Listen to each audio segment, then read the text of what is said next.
Australia క్రికెట్లో తిరుగులేని team. ఎలాంటి ప్రత్యర్థినైనా మట్టు పెట్టగల సామర్థ్యం, ఐసీసీ టోర్నమెంట్లో ఆధిపత్యం, అత్యంత భయంకరమైన బ్యాట్స్మెన్స్, ప్రమాదకరమైన బౌలర్లు. బ్రాకెన్, గిల్లిస్పీ, Brett Lee, Johnson, Stark, Hazlewood.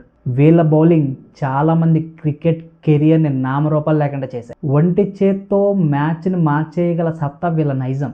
Pitch ఎక్కడైనా విన్తోనే ప్యాకప్. కొన్ని దశాబ్దాల పాటు క్రికెట్ ప్రపంచాన్ని ఏలిన సామ్రాజ్యం. ఇంత గొప్పగా ఎందుకు చెప్తున్నానంటే ప్రస్తుతం జరుగుతున్న పరిస్థితులు అలాంటివి. గోదావరి అంతా ఇది పిల్ల కాలువలో పడి చచ్చిపోయినట్టు క్రికెట్ ప్రపంచాన్ని ఏలిన జట్టు 2026 T20 వరల్డ్ కప్లో గ్రూప్ స్టేజ్లో నాకౌట్ అవబోతుంది. ఫాస్ట్ బౌలింగ్ మారుపేరైన ఆస్ట్రేలియా చేతులారా మ్యాచ్లు చేజార్చుకుంటుంది. ఒకప్పుడు మనం చూసిన ఫాస్ట్ బౌలర్లకి ప్రెసెంట్ ఉన్న ఫాస్ట్ బౌలర్లకి అసలు పొంతనే లేదు. చిన్న టీంలు సైతం వీళ్ళ బౌలింగ్ ఒక ఆట ఆడుకుంటున్నాయి. బ్యాటింగ్ కొద్దిగా పర్వాలేదు అనిపించినా బౌలర్లు డిఫెండ్ చేసుకోగల స్కోర్ చేయడంలో ఫెయిల్ అవుతున్నారు. ప్రజెంట్ వీళ్ళ టీంలో చెప్పుకోదగ్గ ఒక్క ఫాస్ట్ బౌలర్ కూడా లేడు. ఒకప్పుడు వెస్టిండీస్ని చూసి భయపడేవారంట. ఇప్పుడు ఆస్ట్రేలియా కూడా ఆ జాబితాలోకి వెళ్ళేలా ఉంది. బ్యాట్స్మెన్స్ ఎంత స్కోర్ కొడితే ఏం లాభం, బలంగా బౌలర్లు డిఫెండ్ చేయలేకపోతే.